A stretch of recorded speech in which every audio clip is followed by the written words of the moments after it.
Cette vidéo aussi va concerner donc ce qu'on appelle les aires géologiques. Les aires géologiques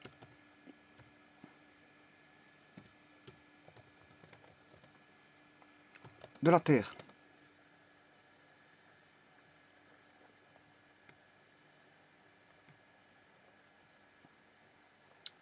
On en distingue principalement deux grandes.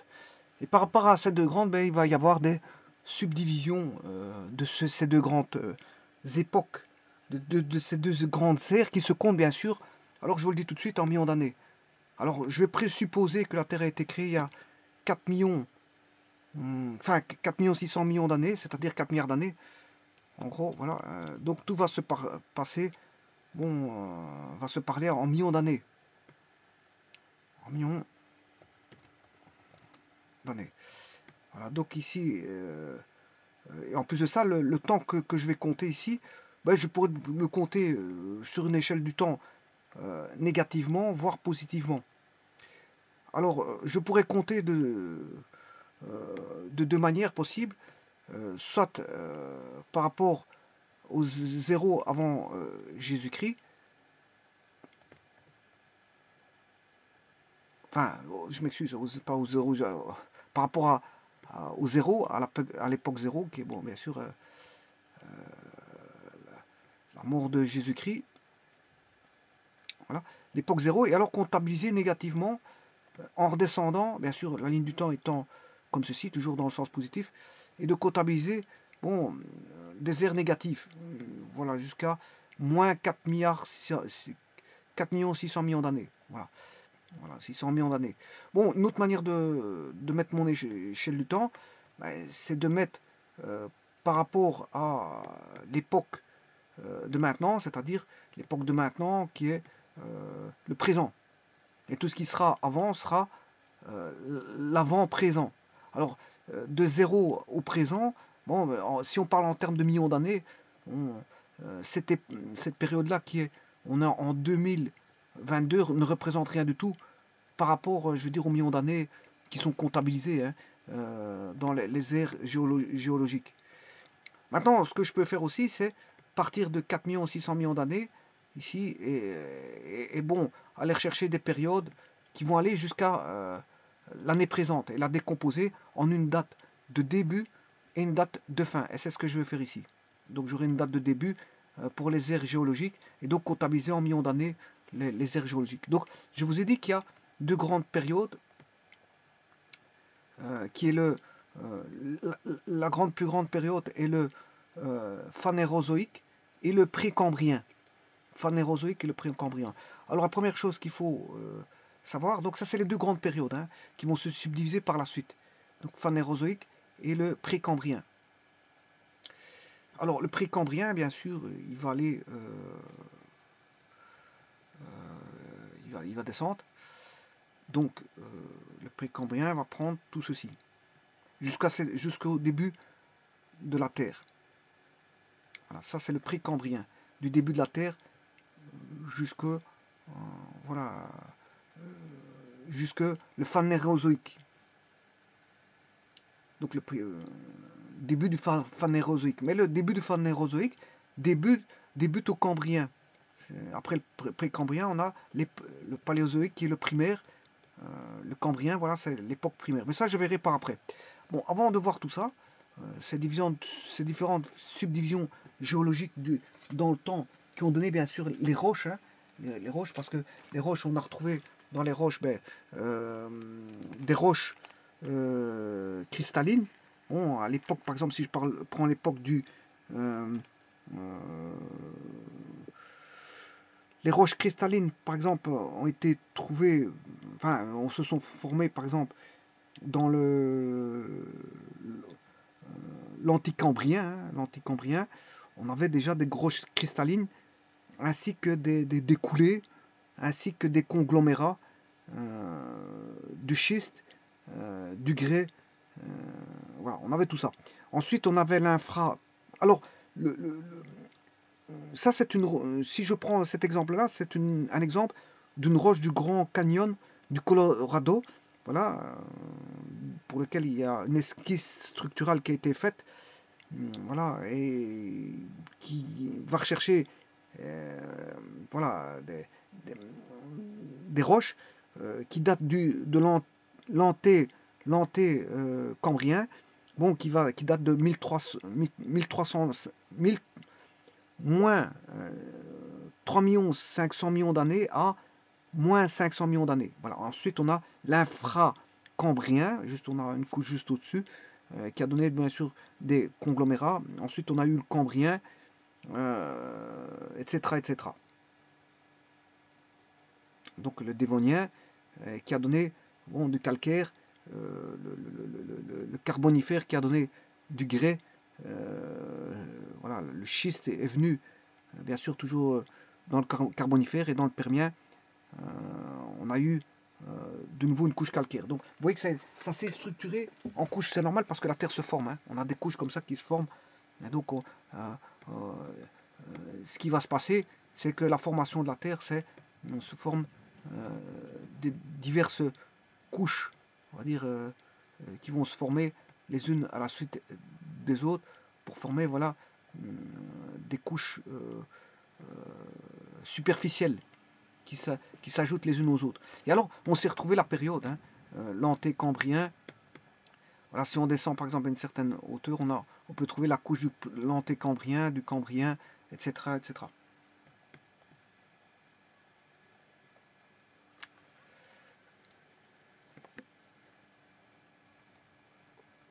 Bon, ici, bien sûr, le précambrien va reprendre, bien sûr, l'archéen, l'adéen. Voilà, et le début, c'est 4 milliards, 600 millions d'années. Alors, sachez une chose, la première des choses, on a eu tout d'abord la construction de l'univers. Bon, personne ne sait ce qui s'est passé, mais certaines hypothèses émettent le fait qu'il y a eu ce qu'on appelle un Big Bang. Bon, ici, je parle avec des hypothèses, hein, je vous le dis tout de suite, parce que bon, j'en sais pas plus. Je n'ai pas vu ce qui s'est passé, donc, mais certains disent qu'il y a eu un Big Bang, les scientifiques le disent. Bon, c'est pas parce qu'ils le disent que ça s'est réellement passé comme ça, mais en tout cas, on sait bien que on a eu un Big Bang. Alors ce Big Bang a permis de créer ce qu'on appelle de la matière, et cette matière, bien sûr, vous aurez compris que est constituée d'atomes. Donc il a fallu créer ces premiers atomes que sont, par exemple, l'hydrogène, l'hélium, etc. Et puis toute la suite, hein, au fur et à mesure, voilà, de la naissance de l'univers, de tous ces atomes, et ensuite de toutes ces molécules. Cette matière formant, bien sûr, les planètes. Et alors, bien sûr, quand je dis matière, elle n'était pas toute seule, parce que la formation était liée, bien sûr, voilà, à l'énergie, à la transformation d'énergie. Donc, on avait des transformations de matière et d'énergie. Création de matière et transformation d'énergie. Au travers voilà, d'un univers tout naissant. Alors cet univers est en expansion, bien sûr, on le sait, tout le monde le sait, mais je veux dire ici, qu'est-ce qu'il représente à première vue? C'est une transformation de matière-énergie. Ou dans un contenant. Le contenant, qu'est-ce que c'est? Mais c'est tout simplement un espace-temps. Alors l'espace est lié au temps, et pendant la durée, l'espace, bien sûr, prenant de l'ampleur, et bien sûr du contenu vient meubler le contenant, puisqu'on a des transformations de matière et d'énergie. Ensuite, on a toutes ces voilà, différents types d'énergie qui interagissent, différentes matières qui interagissent pour donner ce qu'on appelle les planètes et les étoiles. Et les planètes et les étoiles font leur cycle, puisqu'en fait, ils naissent et ils meurent. Donc, on a un phénomène cyclique, voilà, de naissance et de mort d'étoiles. Donc, on a la naissance des cycles. Alors, vous voyez que le Big Bang fait la création, et cette création va permettre de créer, bien sûr, des cycles.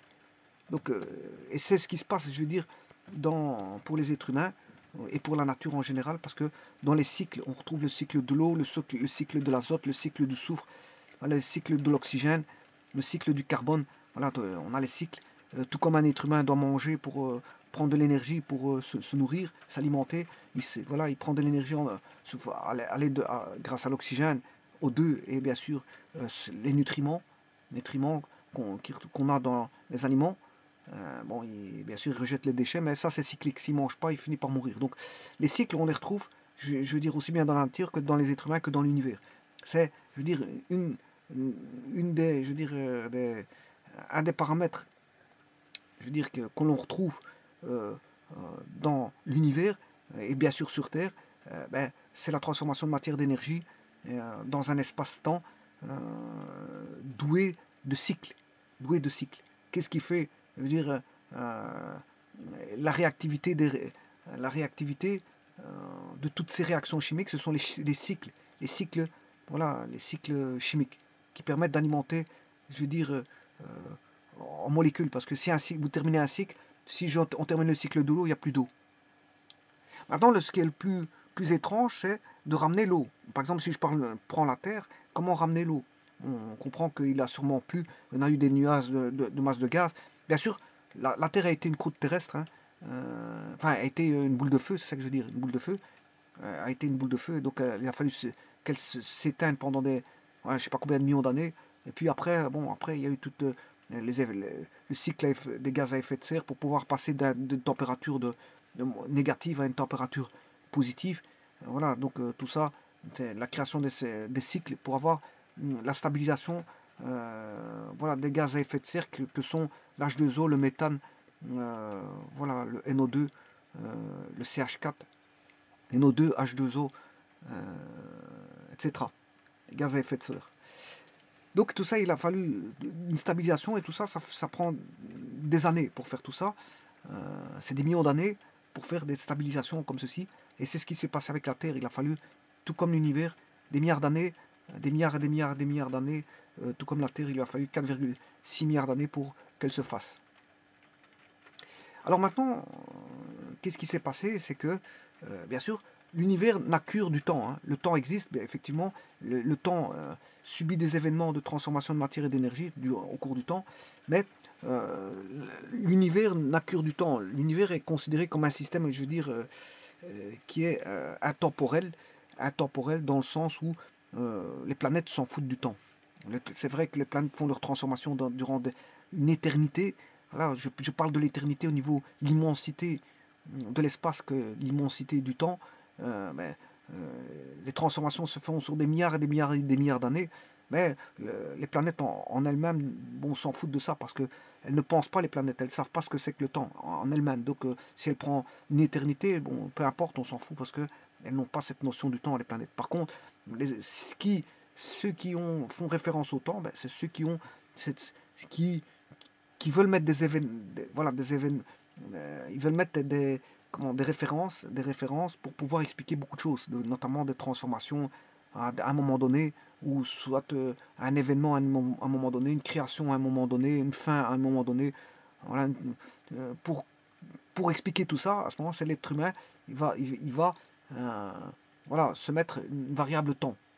Alors pour expliquer par exemple un mouvement, il aura besoin d'une variable temps. Voilà. Et donc, cette notion temporelle est nécessaire pour l'être humain pour comprendre. Sans cette variable temps, qui est une notion, je veux dire, un petit peu impalpable, parce que le temps, on ne le voit pas. Oui, on voit un vieillissement, mais le temps, on ne le voit pas. C'est quelque chose qui nécessite, je veux dire, voilà, des horloges, voire d'aller voir dans le temps passé pour voir ce qui s'est passé. Bon, le temps, on en voit ce qu'on en voit, c'est ses effets, les effets du temps. Mais le temps, il n'est pas, on ne sait pas toucher le temps. Voilà, mais en tout cas, le temps, on en a besoin pour faire des calculs et pour comprendre beaucoup de choses. Sans le temps, on ne peut pas comprendre. Et rien qu'avec la cinématique, bon, pour comprendre ces notions de cinématique, il faut ces notions temporelles. Donc le temps intervient, là on veut comprendre certaines choses, mais sinon le temps est intemporel. Enfin, le temps, il est impalpable, c'est ça que je veux dire. Et pour l'univers, le temps est intemporel, puisque les planètes ne se soucient pas du temps. Les planètes se créent, les étoiles se créent, puis ils meurent, et bon, elles n'ont pas compté le temps. Hein. Mais ça se fait dans une immensité du temps. Donc, on va dire comme ça que les planètes sont intemporelles. C'est l'être humain qui pense cette notion du temps. C'est vrai qu'il y a des vieillissements, mais les planètes ne pensent pas à ce vieillissement. Bon, ils font leurs affaires et puis voilà, ils partent. Voilà, donc une fois que l'univers a été créé, ben, il a fallu fabriquer donc, ce qu'on appelle le système solaire.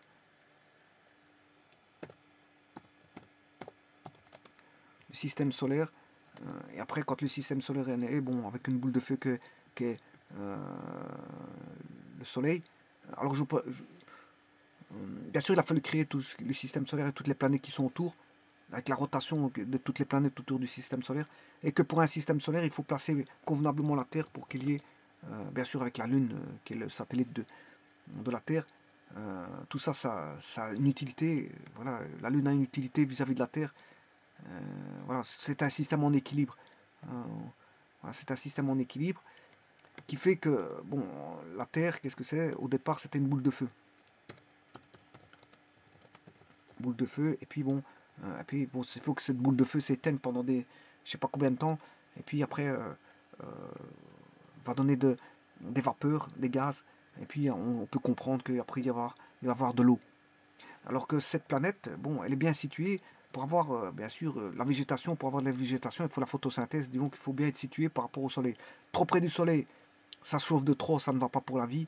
Trop loin du Soleil, ça ne va pas parce que ça fait trop froid. Donc, la planète Terre est bien située pour avoir la vie sur Terre. Et donc, on a bien de l'oxygène qui est présente via l'atmosphère. Bien sûr, ça a été créé pendant des millions d'années pour avoir l'atmosphère. Bien sûr, on a de l'eau qui a été créée pendant des millions d'années, parce que je vous dis que c'était une boule de feu. Bien sûr, avec toutes les constituants, ce que sont l'énergie au travers du carbone, tout ce qui est carbone, notamment au travers du CO2. CO2, voilà, qui est un gaz à effet de serre, et bien sûr le méthane, qui est un élément très important aussi comme gaz à effet de serre. Et puis après stabilisation, ben là on peut avoir une certaine forme de vie. Alors la forme de vie, comment est-elle? Si une personne viendrait de l'espace extérieur en tant que, on va dire, extraterrestre, il serait tombé sur Terre il y a des millions d'années, il aurait vu des mollusques. Voilà, il aurait vu des mollusques, des animaux marins, il aurait vu, à un moment donné, il aurait peut-être vu de la végétation alors qu'il n'y en avait pas auparavant. Voilà, donc il aurait vu des insectes alors qu'il n'y en avait pas auparavant. Voilà, donc la création de la Terre, ça a été toute, voilà, la création, voilà, de la mer. Puis il a fallu créer de la végétation, des insectes, et puis des reptiles et des oiseaux et tout ce qui s'ensuit. Et tout ça, ça s'est fait sur base de millions d'années. Sur base de millions d'années. Alors, maintenant, je vais voir à partir de là, bien sûr, la géologie de la Terre, comme je vous ai dit, les ères géologiques sont liées avec, bien sûr, la création voilà, des croûtes terrestres. Les croûtes terrestres. Donc, la Terre, c'est principalement un noyau avec toutes des couches qui sont tout au-dessus. Et voilà, fermant des plaques tectoniques, et donc une Terre permettant de faire vivre des êtres vivants. Alors j'appelle êtres vivants. Alors qu'est-ce qui vivent dans l'univers? Les planètes vivent, hein, mais pas à la forme. Pourquoi? Parce que un être vivant échange de la matière-énergie comme dans les planètes échangent de matière-énergie. Simplement, on appelle être vivant quelque chose qui a des cellules vivantes. Bon, l'être vivant, c'est parce qu'il est basé sur base de cellules vivantes. Alors que bon, les planètes vivent aussi. Alors je vous rappelle qu'il y a plus de planètes que d'êtres humains, hein. Voilà. Donc l'être humain n'est que 7 milliards il n'y a que 7 milliards d'habitants sur Terre pour les êtres humains, alors que les planètes, il y en a passé 300 milliards de planètes placées, hein. Encore, je parle de la galaxie ici, puisqu'il y a encore d'autres galaxies. Bon, l'être humain est rien du tout par rapport à tout ce qui pourrait exister dans l'univers. Alors les cellules vivantes, ben, on appelle cellules vivantes les êtres unis cellulaires. On leur doit, l'être humain leur doit la vie, parce que si les êtres unicellulaires n'avaient pas été maternés dès le départ, ben, ils n'auraient jamais pu vivre dans un écosystème qui est, je veux dire, le premier écosystème. Donc le premier écosystème a été fait d'une manière à... Bien sûr, les températures ont subi des variations au cours du temps. Voilà, durant les différentes époques, il y a eu différentes glaciations, il y a eu l'existence de volcans, il y a eu les extinctions de certains animaux, certaines végétations. Voilà, bien sûr, qui dit extinction dit réapparition d'autres formes de vie.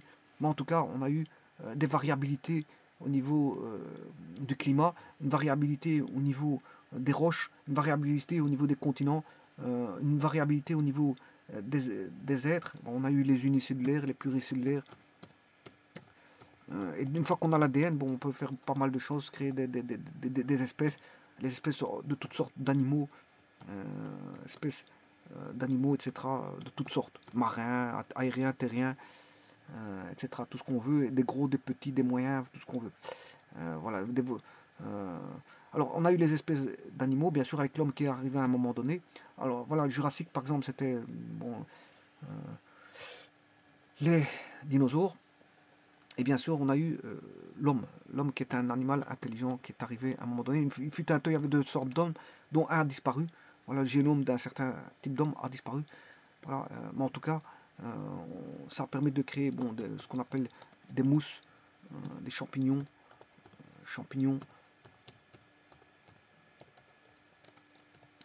des algues, des mollusques,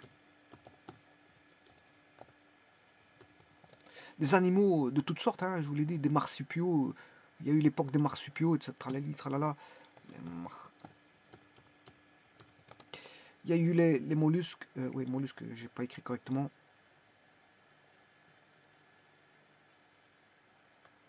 Les insectes.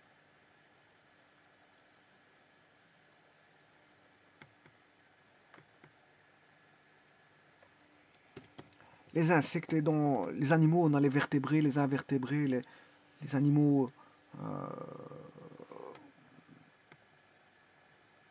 les mammifères, on a toutes sortes, hein. Donc vous voyez que l'espèce, la biodiversité, alors qu'est-ce que la Terre? La Terre est devenue bien sûr un ensemble d'écosystèmes, parce qu'un écosystème n'est pas l'autre, c'est un ensemble d'écosystèmes qui s'est forgé au cours du temps et qui a permis bien sûr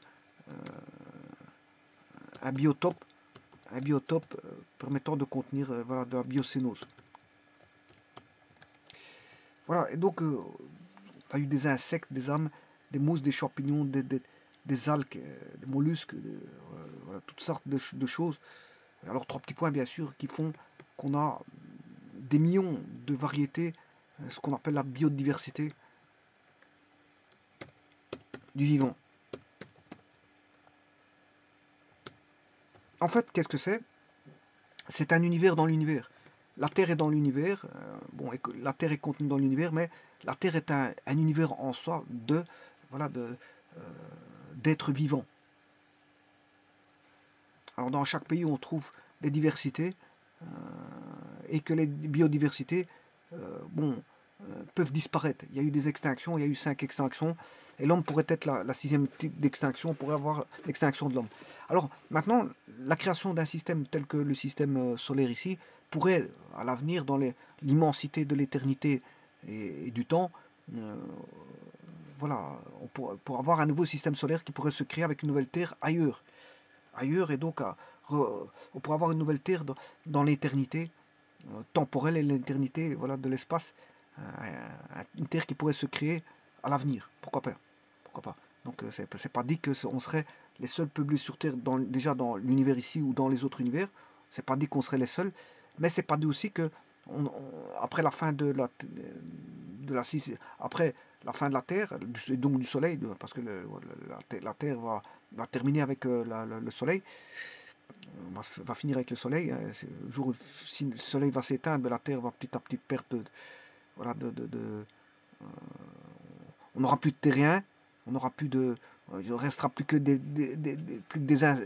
espèces un petit peu spéciales qui vont s'adapter au climat et je veux dire à l'écosystème, mais à un moment donné, tout va disparaître et donc on pourrait avoir la création voilà, d'une Terre dans un autre, dans la Voie lactée.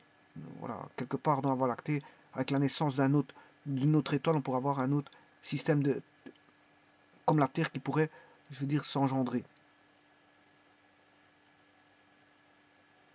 Voilà, mais en tout cas, ici, moi, je vais voir comment on appelle ça, les différentes aires. Alors, les différentes aires, on a le phanérozoïque et le précambrien. Voilà. Retenez qu'il y a précambrien et phanérozoïque. Alors là, je vais les dater. Alors, dans le Phanérozoïque, il y a le primaire, secondaire, tertiaire. Le primaire, secondaire, ternaire, ternaire et quaternaire. Et on a inventé une nouvelle période qui est l'Anthropocène. Depuis 1950, on a ce qu'on appelle l'Anthropocène. On a inventé une nouvelle période qui est l'Anthropocène.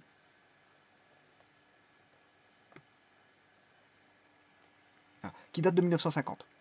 Alors, le quaternaire, c'est ce qu'on appelle aussi le Cénozoïque. Le ternaire, c'est aussi le Cénozoïque. Et dans le Cénozoïque, bon, du ternaire, on a le néogène et le paléogène. Alors, le néogène, c'est le Pliocène, Miocène. Le paléogène, c'est l'Oligocène, Éocène, Paléocène. Voilà. Et alors que, bon, le Cénozoïque, quaternaire, on retrouve l'Holocène et le Pléistocène. Alors, le secondaire, c'est l'époque des... voilà, comment ça s'appelle ça, des dinosaures. On a le Trias, le Jurassique, Crétacé. Voilà. On a le primaire. Dans le primaire, on a qui est le paléozoïque, hein, alors que le secondaire, c'est le mésozoïque. Je verrai tout ça un par un. Voilà, différentes périodes, une par une. Hein, vous expliquer les extinctions des animaux, une par une de ces différentes périodes. Voilà. Ici, on a eu le paléozoïque. Bien sûr, il y a eu des extinctions, mais il y a eu des créations. Alors, une extinction, elle peut provenir de beaucoup de choses. Hein. Bon, elle peut parvenir les périodes glaciaires, puisqu'on a des périodes cycliques glaciaires, ça fait beaucoup. On a des périodes qui c'est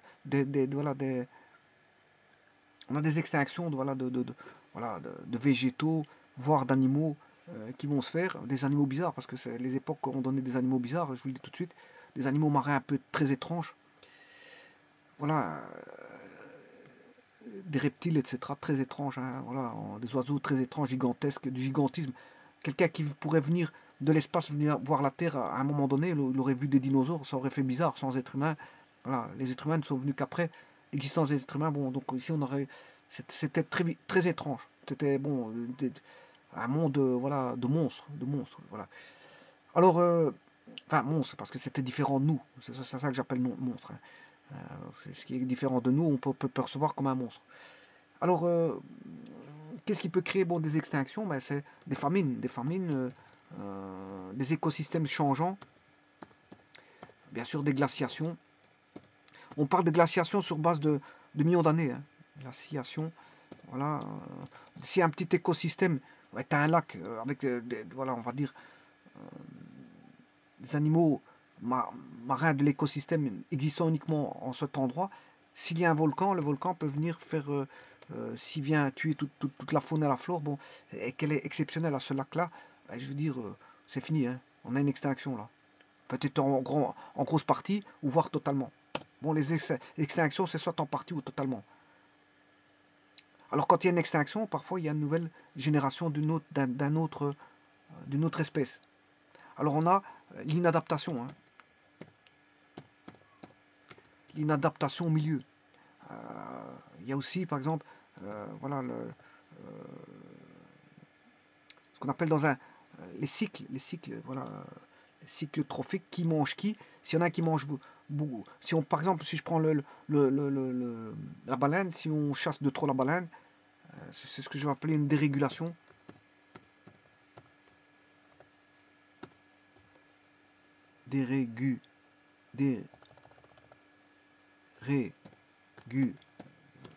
Dérégulation. Si on mange trop de baleines, ben, la baleine risque de disparaître. Voilà, donc dans le réseau trophique, il peut y avoir des animaux qui peuvent disparaître de fait de trop grande, ce qu'on appelle trop grande chasse, par exemple. Trop grande chasse. En cas de trop grande chasse, il peut y avoir une dérégulation et donc la perte d'une espèce. Par exemple, si je prends les hippopotames, l'être humain en a besoin pour l'ivoire. Si tu tous les hippopotames pour l'ivoire, il ne restera plus d'hippopotames. Maintenant, s'il manque la femelle, s'il y a une espèce en voie d'extinction, il ne reste plus qu'une femelle, enfin, il ne reste plus que soit le mâle, voire la femelle, ben, je veux dire, c'est pas avec ça qu'il va procréer, donc il risque de disparaître. Voilà, donc il y a toute une panoplie, voilà, de choses qui peuvent faire en sorte que, de caractéristiques qui peuvent faire en sorte qu'on peut avoir une extinction d'espèces. Bien sûr, pour l'être humain, une extinction d'espèces pourrait provenir bien sûr de bombes nucléaires. Hein. Bombes nucléaires. Et alors, une extinction d'espèces peut provenir aussi d'une météorite, je l'ai oublié, parce que c'est un peu l'effet d'une bombe nucléaire. Hein. Quand ça arrive, ça explose, bon, tout le monde meurt. Météorite. On peut avoir aussi, bien sûr, des virus dangereux, voire des bactéries dangereuses qui peuvent venir faire en sorte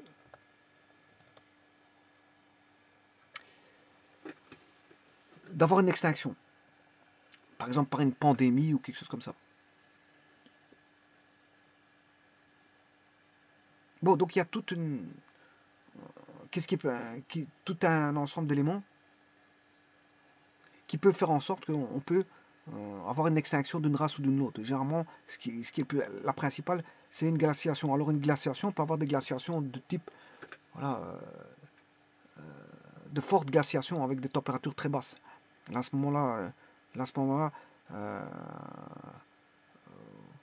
bien sûr, glaciation, mais aussi réchauffement. Hein, parce que dans le réchauffement, un fort réchauffement peut faire que les populations peuvent partir, populations d'animaux peuvent partir d'un endroit pour se réfugier ailleurs. Donc ça va laisser exempt un biotope. Le biotope peut être changeant.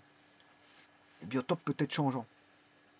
Parce que bon, il peut être rempli de végétation à un moment donné, puis un réchauffement, il n'y a plus rien. Donc il n'y a plus de nourriture pour les animaux, et donc les animaux risquent de partir ou de s'éteindre. Donc c'est pas que les glaciations qui peuvent provoquer un réchauffement. Je veux dire une perte de population, une extinction. Alors je rappelle ici donc le précambrien, donc le début de la Terre, c'est ici 4,5 milliards d'années. Alors tout va se compter en millions d'années.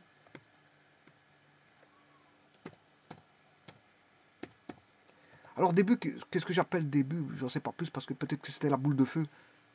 La boule de feu, bon, qui s'est éteinte à ce moment-là, j'en sais pas plus. Bon, je vous dis, ici, on est dans l'hypothétique aussi. Hein. Voilà, ici on a l'ADN, c'est de 4 600 000 d'années à 4 millions d'années. Bon, qu'est-ce qu'il y avait que des roches? D'ailleurs, je ferai chacune des périodes, là, vous verrez ce qui contenait. Là, l'ADN, c'est 600 millions d'années. Ensuite, on a Léo-Archéen, de 4 millions d'années. De 4 milliards d'années à 3,6 milliards d'années. De 4 milliards à 3,6, ce qui fait 400 millions d'années ici pour le Léo-Archéen, et juste après l'AD1. Ensuite, on a le Paléo-Archéen, qui fait 400 millions d'années. Là, on a encore Méso-Archéen, qui fait 400 millions d'années, et ensuite le Néo-Archéen, qui fait... Et tout ça dans le Précambrien. Hein, dans le Précambrien. Voilà, donc l'Archéen, bon, il fait exactement 2 milliards d'années. Par rapport à la création de la Terre qui est de environ 4,6 milliards d'années, là il en fait 2,1. Rien qu'à lui, l'Archéen. Donc c'était une période un peu, je veux dire, très longue. Puisque sur 4-2, il en reste plus que, voilà, pour arriver à nos jours, il en reste plus que 2,5. Et lui, il prend déjà la moitié. Hein. L'Archéen, c'est la moitié de l'existence de la Terre. Enfin, l'Archéen et l'AD1, bien sûr. Hein. L'Archéen et l'AD1. L'Archéen et l'AD1, c'est la moitié de la Terre. Voilà. Ensuite vient le Sidérien, le Riacien, le Rosien, le Statérien. Ça, c'est dans le Paléo-Protérozoïque. Et là, ça, c'est le Paléo-Protérozoïque. Il prend 900 millions d'années. Presque 1 milliard d'années. Donc là, on est arrivé à 3 milliards d'années quasiment.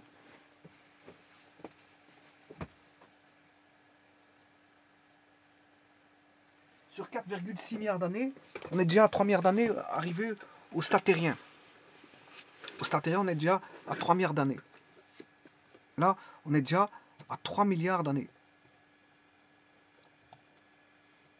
Alors que voilà, là, le début, c'est 4 milliards 600 millions d'années. On est toujours au Précambrien. Hein. Il faut savoir qu'on est toujours ici au précambrien, et que 3 milliards d'années, là, on a déjà 3 milliards d'années. Hein, on a 3 milliards d'années. Ce qui veut dire que on a déjà 4,3 moins. On a déjà 3 milliards d'années qui se sont écoulées. Donc il n'en reste plus que 1,6 milliard pour faire le restant. Et alors le restant, on est toujours dans le précambrien. Parce que là après, le paléo-protérozoïque, après ça c'est le protérozoïque qui est toujours dans le précambrien.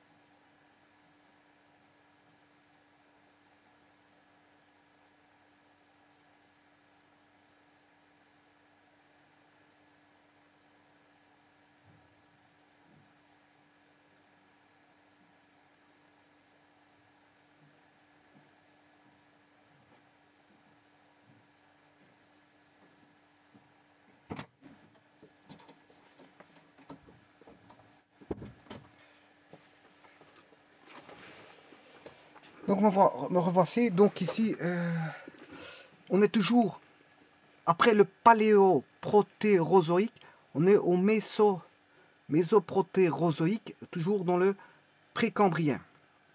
Et là, il est divisé en calimien, ectasien, sténien. Et là, on a 600 millions d'années. 600 millions d'années, puisque voilà, qui se sont écoulées. Et on est toujours dans le précambrien, c'est-à-dire qu'ici on est dans le 3600 millions d'années se sont écoulées pour être toujours dans le précambrien.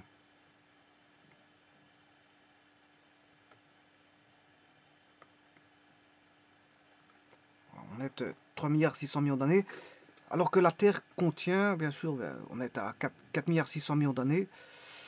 Et là, on est à 3,6 milliards d'années. Donc il en reste plus que 1 milliard d'années pour former les autres périodes. Et alors qu'on est toujours au précambrien. Alors maintenant, on a encore une période du précambrien qui est le néoprotéorozoïque. Voilà, qui contient le tonien, le cryogénien et les diacariens. Et là, il y a une période de 459 millions d'années.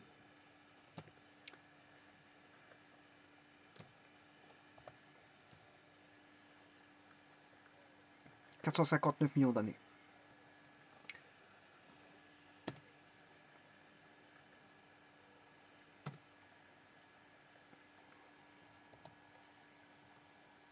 Donc ici, on est déjà à 4 milliards d'années. Hein.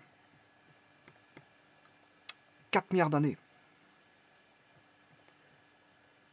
Voilà, 4 milliards d'années.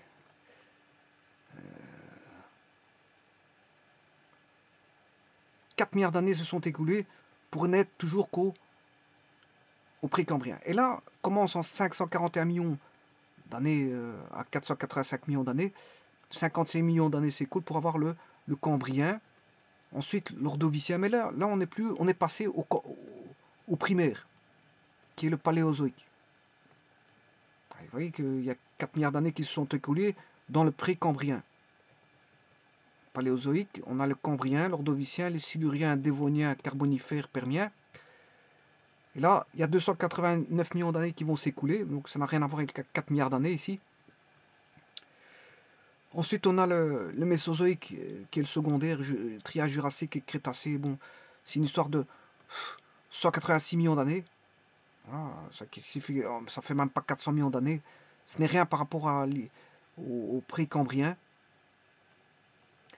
Ensuite vient les Cénozoïques ternaires et le Cénozoïque quaternaire, où on retrouve le paléogène néogène dans le Cénozoïque ternaire, où on rencontre le Paléocène, Éocène, Oligocène. Dans le Paléogène, Cénozoïque ternaire, Cénozoïque ternaire, néogène, on retrouve le Miocène et le Pliocène. Et là, on peut voir les périodes que ça fait.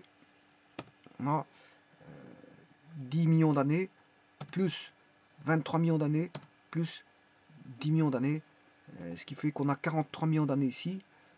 Voilà, cette période-là, elle fait 2,5 millions d'années plus 18 millions d'années, 20, ce qui fait au total 63 millions d'années. Donc le ternaire, c'est environ 64 millions d'années.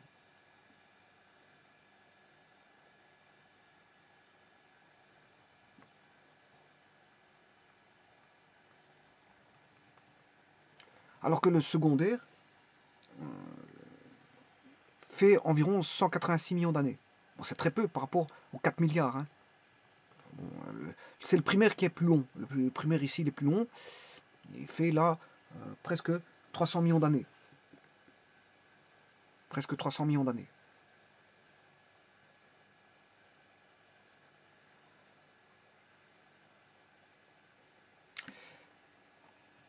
Et ensuite, bon, on va retrouver le Cénozoïque quaternaire, mais là, il reste presque... on n'a que 2,4 millions d'années.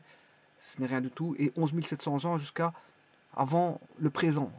Avant le présent, l'Holocène, c'est 11 700 ans avant le présent. Donc on voit bien que la période la plus longue n'a pas été le Phanérozoïque parce qu'il contient presque rien. Pour calculer le Phanérozoïque, il faut calculer 289 millions, plus 186 millions, plus les 43 millions ici. Voilà, et ici encore 63,5 millions d'années ici. Donc il faudrait calculer 63 millions d'années.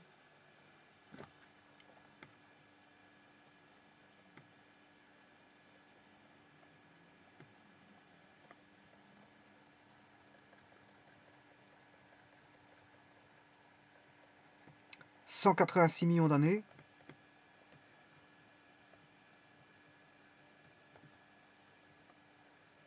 Plus 63 millions d'années.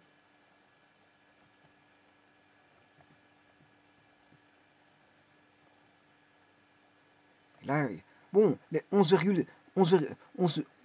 700 ans plus 2,4 millions d'années, ça fait environ 2,4 millions d'années. Environ. Bon, voilà, le calcul, je ne l'ai pas calculé avec précision. Mais en gros, ça reste 2,4 millions d'années. Qu'est-ce que c'est qu'11 700 ans devant 11 400 ans devant 2,4 millions d'années? Ça représente rien du tout. C'est pour ça que ça reste 2,4 millions d'années, en gros. Donc vous voyez que si je devais calculer, ça fait... bien sûr, il a 289 millions d'années ici. Et donc on aura, si je veux faire un total, jusqu'à du Cénozoïque, le Cénozoïque il va comprendre 2,4 millions d'années, plus 63,5 millions d'années, plus 186 millions d'années, plus 289 millions d'années, ce qui fait 540 millions d'années.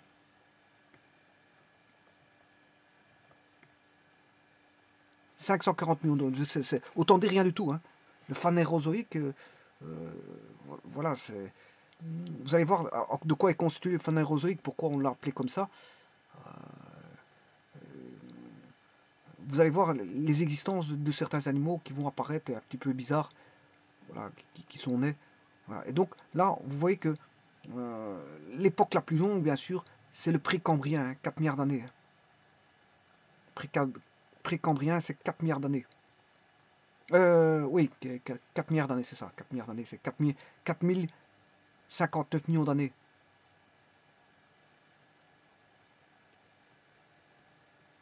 C'est 4 milliards d'années. 4 milliards d'années, le Précambrien, sachant que la Terre, ça fait 4,6 milliards d'années. Donc il reste pas grand-chose pour depuis voilà, le Cambrien, qui est l'époque ternaire. Donc ici j'ai dit 540 millions, oui c'est à peu près ça, 540 millions d'années. Voilà. On retrouve bien sûr le Cénozoïque quaternaire, Cénozoïque qui est l'Holocène, Pléistocène, Cénozoïque ternaire, le Mésozoïque secondaire, le Paléozoïque primaire. Et dans le Paléozoïque primaire, on retrouve le Cambrien, l'Ordovicien, le Silurien, Dévonien, Carbonifère, Permien. Et dans le Mésozoïque secondaire, on retrouve le Trias, Jurassique, Crétacé. Et dans voilà, le Cénozoïque ternaire, on trouve le Néogène, pas le Paléogène, avec Néogène qui est Pliocène, Miocène, Paléogène, Oligocène, Éocène. Voilà.